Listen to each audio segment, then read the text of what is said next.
Eu quero dar um pano de fundo para que a gente possa seguir adiante no Sermão do Monte.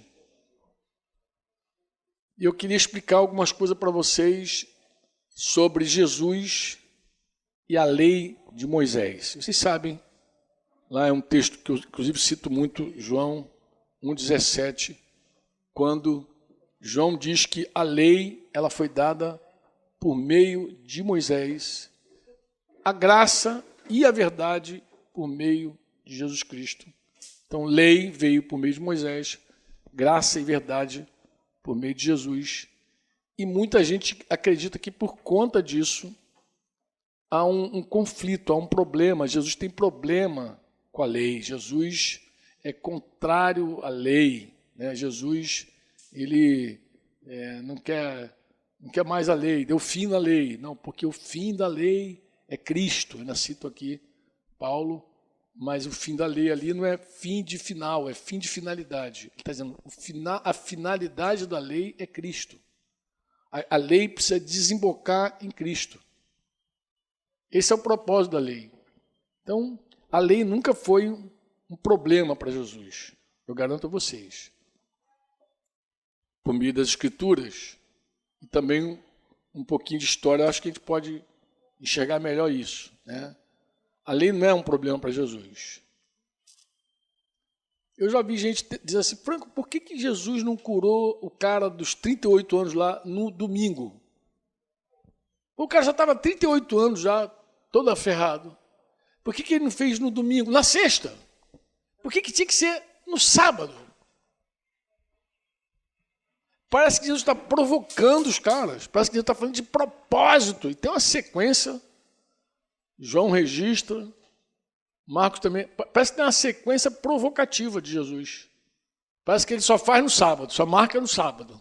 Bora, vem no sábado. E tem um dia que ele levanta-se no meio lá do templo e diz, vem cá, é lícito curar no sábado? Ele mesmo pergunta, ele mesmo provoca. E parece que aí tem uma guerra de Jesus com a lei. Mas isso, de fato, não é assim. Jesus ele não apenas confirmou a lei, ele disse que cumpriu a lei. Ele cumpriu toda a lei. Ele falou, eu vim para cumprir toda a lei. Então, algo deve estar muito errado. Vocês concordam comigo? Se Jesus veio cumprir a lei e ele bate de frente com os caras, os caras alegando que ele estava afrontando a lei, algo está errado. Vocês concordam ou não? Sim ou não? O que vocês acham disso? A lei ela tem algumas concessões, né? Ela tem as suas concessões. E também ela pode e tem, já lemos até aqui, as ordenanças da carne, que é a lei. Mas ela possui uma essência espiritual. A essência da lei, ela é espiritual. A essência da lei é santidade e justiça. Mateus 18, vocês lembram bem. Se a sua mão ou seu pé leva você a tropeçar, faz o quê? Corte-o e jogue fora. Por quê? Porque é melhor você entrar na vida manco ou aleijado do que tendo duas mãos ou dois pés ser lançado no fogo eterno. Eu vou pegar o texto agora de Marcos 10, 5.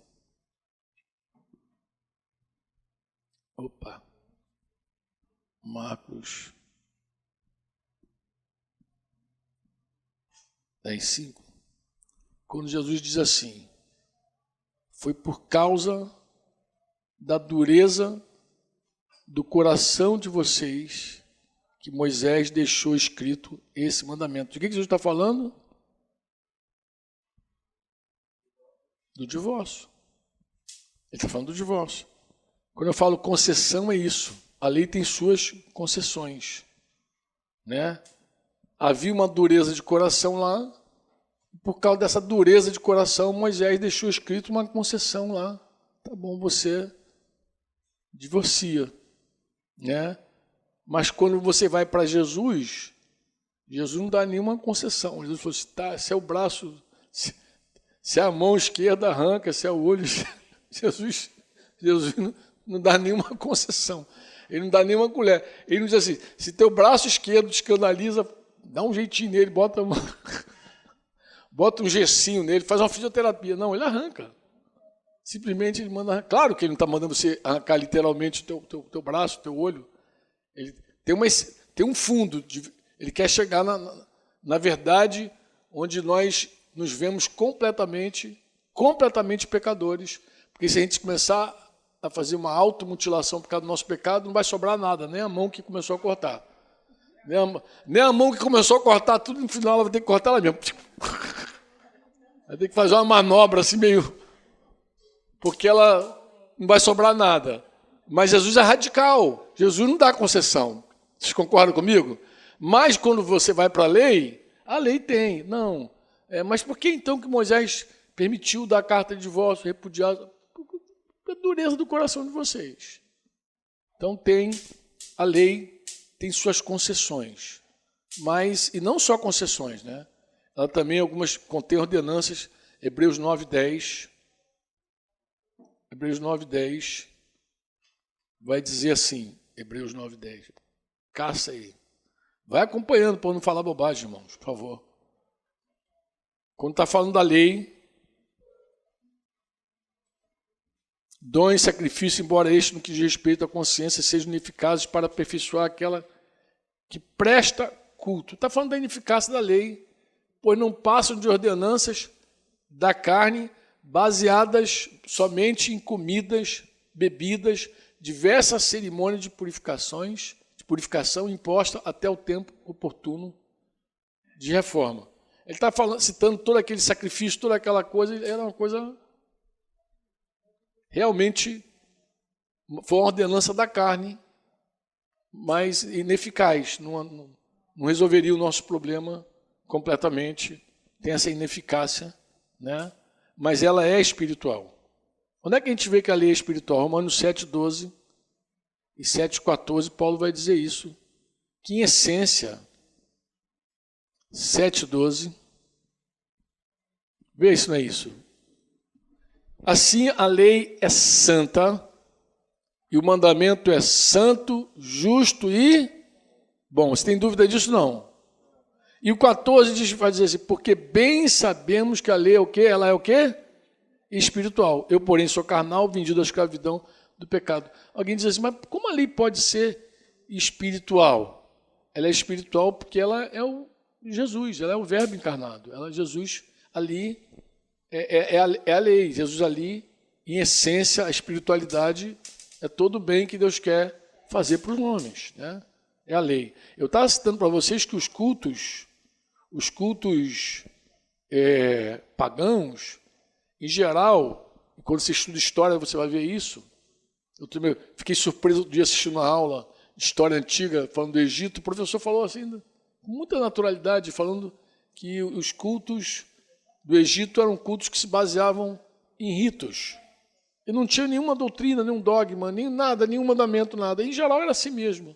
Você vê isso na própria Bíblia, quando Israel, lá, a parte de Samaria que foi tomada pelos assírios, se misturou com aquela cambada toda, adoravam a Deus, adoravam vários deuses, mas adoravam a Deus também.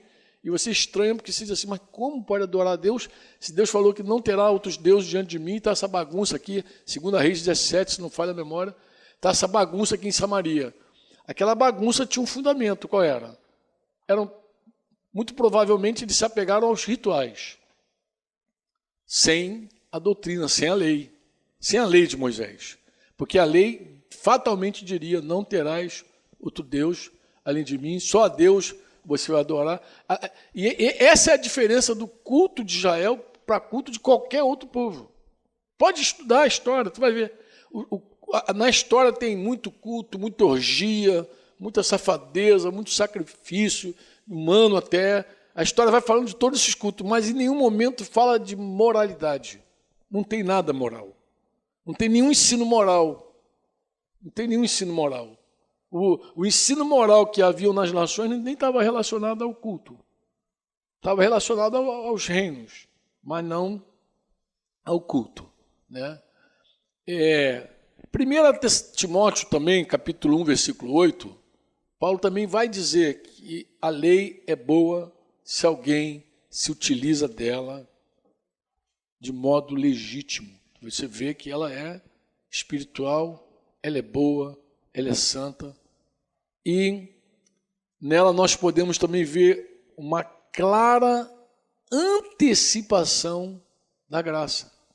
É só você conferir João 1,17 que eu falei aqui. Tu vê que é lei, ele coloca nessa ordem. A lei veio por intermédio de Moisés. A graça e a verdade por intermédio de Moisés. Então ela é uma antecipação clara da graça, da verdade. E Gálatas 3, vê se não é assim, Gálatas 3,18. Eu falei 3,8, não é 3,18 não. Vê se não é Gálatas 3,8, vou pegar aqui devagarzinho, porque é bom eu ler, porque está filmando, né? 3,8, para não ficar vagante. Vai dizer, ora, tendo a Escritura previsto que Deus justificaria os gentios pela fé, pré-anunciou o Evangelho a Abraão, dizendo, em você serão abençoados todos os povos. Todos os povos. Falava com os rapazes também mais cedo. Nós somos abençoados hoje, não foi por causa da lei em si, nem por causa de Abraão em si, mas Deus prometeu a Abraão e cumpriu a promessa a Abraão. Disse Gálatas 3, vai dizer isso. Porque quando Jesus, que é descendente de Abraão, aí Deus está cumprindo a promessa, ele se faz maldito, ele vai para um madeiro, havia uma maldição, maldito aquele que foi pendurado no madeiro. Jesus cumpre aquela lei. Essa maldição existia, só para você ter noção, muito antes, muito bem antes dos romanos inventarem a morte por meio da cruz, que não é uma morte comum, era tortura e morte. Então, quando eles inventaram tortura e morte na cruz, anos antes, bem antes, a Escritura já falava sobre essa maldição. Maldito aquele que for pendurado no madeiro. Maldito aquele que for pendurado no madeiro.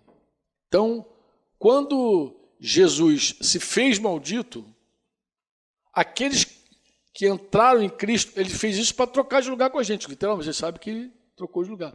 A bênção que era dele, porque ele cumpriu toda a lei, ele cumpriu toda a lei, até então ninguém tinha cumprido, ele cumpriu toda a lei. A bênção que era dele veio sobre nós. Então ele fez uma troca, uma substituição. Por isso que eu falo para os crentes, o crentaiado, o pessoal que fica dizendo, tem que quebrar a maldição, tem que fazer simpatia, tem que dar até espulinho. Amado, digo, amado, só tu precisa crer em Jesus. Porque quem crê em Jesus, por causa do Evangelho, já foi abençoado com toda a sorte de bênçãos espirituais nas regiões celestes. Você não precisa de nada disso não, pô. Só para de ser ignorante, para de inventar moda, para de botar simpatia, macumba no meio do Evangelho. Não tem. O Evangelho é puro e simples. Se você crê em Jesus, você já trocou de lugar com ele. A bênção já veio sobre a tua vida e a maldição já arrancou a perna. Se você vê alguma coisa resistindo, ora, repreende em nome de Jesus. Se tu vê algum espírito de engano, alguma coisa, alguém querendo tirar proveito da tua casa, da tua família, alguma situação, você ora e diz, isso não é justo. Fala com Deus, porque a justiça feita em Jesus, quando eu falo não é justo, não é por minha causa, não, amados. É porque a maldição caiu sobre Jesus, logo eu não posso ser amaldiçoado de novo. Vocês concordam? Sim ou não? Se alguém pagar a tua dívida e o outro sujeito, o filho do cara que vir te cobrar, tu vai aceitar? Vai. Teu pai passou lá na padaria, pagou aquele pão doce que tu comeu lá. Pão doce não, tu fez um estrago lá, comeu muito. Comeu bomba baiana, comeu açaí, tu arrebentou. E não tem como pagar. Mas aí, teu irmão mais velho passou lá e pagou. E agora o padeiro lá, o dono da padaria, mandou o ajudante lá te cobrar na casa. Olha, aquele estrago que tu fez na padaria, tem que pagar. Tu vai pagar de novo? Tu vai dizer o quê? Já foi pago, mas quem pagou? Foi você, ô cara dura? Não, foi quem? Foi teu irmão mais velho que pagou. Assim é a questão da bênção. Jesus pagou. Logo, não tem porquê ser amaldiçoado. Jesus, ele cumpriu toda a lei. Você pode dizer amém ou não? E é interessante que a lei, ela pré-anuncia. A lei, ela prepara o evangelho de Jesus, da graça, porque a finalidade da lei é Cristo. Romanos 10, 4, que diz que o fim da lei é Cristo. Muita gente interpreta o fim como final, mas aí não é final, é finalidade. A finalidade dela é Cristo. Então, quando Jesus inicia o sermão da montanha, ele adverte aqueles que se achavam... Eu acho que a advertência de Jesus é dupla. Primeiro, porque tinha gente que ia achar que ele ia bater na lei, que ele desceu o sarrafo na lei. Ele já vinha fazendo um estrago com os judeus lá, com os fariseus, com os saduceus, com os sacerdotes, que eram saduceus, a classe saduceu era basicamente sacerdotal, mas ele vinha batendo nos escribas, nos estudiosos. Então ele vem batendo. O que os caras esperam no sermão dele? Agora que o sarrafo vai cantar nesses cabras. Ele vai arrepiar todo mundo e vai destruir a lei integralmente. Mas Jesus disse, não pensem que vim revogar a lei ou os profetas. Eu não vim para revogar. Eu vim para cumprir. Assim que ele termina as bem-aventuranças, depois ele vai falar que nós, da nossa essência, nós somos o sal da terra, nós somos a luz do mundo. Sal fala de essência, luz fala de posição. Luz fala de posição, sal fala de essência. Em essência somos sal. Você pode dizer amém ou não? E se perde a essência, para que serve? Serve para ser pisado pelos homens. Para nada não serve para ser pisado. Tem um valor, sim, ser pisado. Mas ser pisado não é para ser perseguido. Você vai ver isso aí, Malaquias falando para os líderes de Israel. Malaquias vai dizer para os líderes de Israel assim, eu vou colocar vocês na pior condição que vocês podem estar, porque vocês menosprezaram a minha lei. Então esse povo aí vai odiar vocês. Deus fez isso, Deus é que fez. Vão pisar em vocês, vão desconsiderar vocês, vão a palavra desconsiderar mesmo. Vai desconsiderar vocês plenamente, porque depois a gente entra nisso melhor. Porque vocês não consideraram o que eu falei. Em geral, assim, quando nós amamos o mundo, ou temos medo de ser rejeitado, e perdemos o sal, nós perdemos também o respeito das pessoas. A gente perde o respeito. Ninguém leva um crente a sério que não tem sal. Crente sem sal, as pessoas não levam a sério. O crente que salga é que leva a sério. Até o cara, quando abandona a igreja, mete o pé, que você vai lá para o mundo, experimenta os pecados. Se um dia ele voltar, se um dia ele cair em si, eu vou dizer qual o caminho que ele vai fazer.